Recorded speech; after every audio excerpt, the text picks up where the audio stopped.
Je m'appelle Jennifer Bertin, je suis architecte d'intérieur depuis 10 ans. J'ai travaillé pendant 8 ans dans le secteur de l'hôtellerie et de la restauration. Et il y a 6 ans, j'ai décidé de m'orienter vers une pratique plus respectueuse de l'environnement.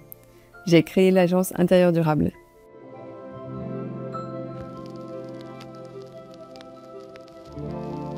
Ce que j'aime, c'est concevoir des espaces pour que les futurs habitants ou usagers s'y sentent bien. J'aime connaître ce qui les passionne, ce qui les émerveille, les préoccupe et surtout l'énergie qu'ils dégagent.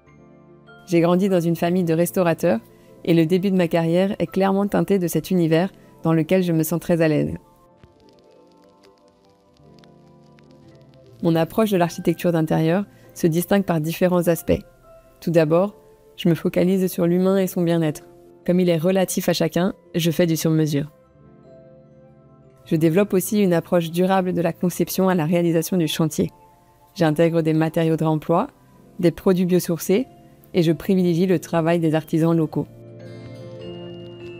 En 2014, j'ai entrepris un voyage de 6 mois pendant lequel j'ai traversé les Amériques, du Canada jusqu'à la Patagonie Sud. Et ce voyage m'a fait découvrir et sentir que nous avons une planète précieuse. Le voyage avait semé une graine et le processus de germination était en cours. J'ai démissionné et monté Intérieur Durable en 2018. Je me suis auto-formée sur les enjeux de la durabilité et d'écologie par un travail de recherche, en allant à la rencontre de professionnels et en allant à des conférences.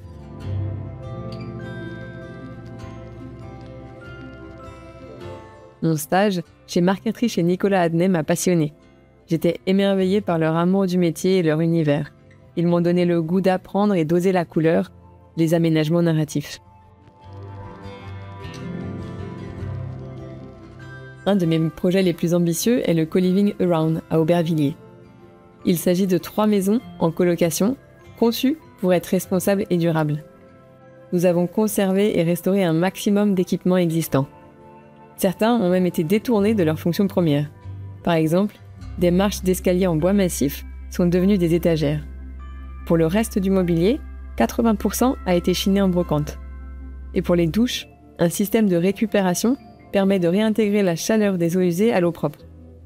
Le petit jardin a été aménagé et propose des aromatiques et un compost. En arrivant sur Saint-Nazaire, j'ai travaillé sur la rénovation de la cantine-restaurant du centre de jeunes travailleurs. Beaucoup d'entre eux sont en réalité des miraculés, des migrants. Et avec les moyens que l'on avait, nous avons conçu un restaurant gai, joyeux et accueillant.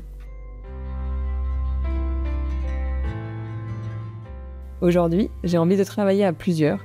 On souhaite s'associer avec 2 architectes de Saint-Nazaire. On est en ce moment sur un projet de cabane autonome urbaine. On sort des sentiers battus et c'est joyeux. Pour moi, le bâtiment a une histoire, une âme et donc une mémoire.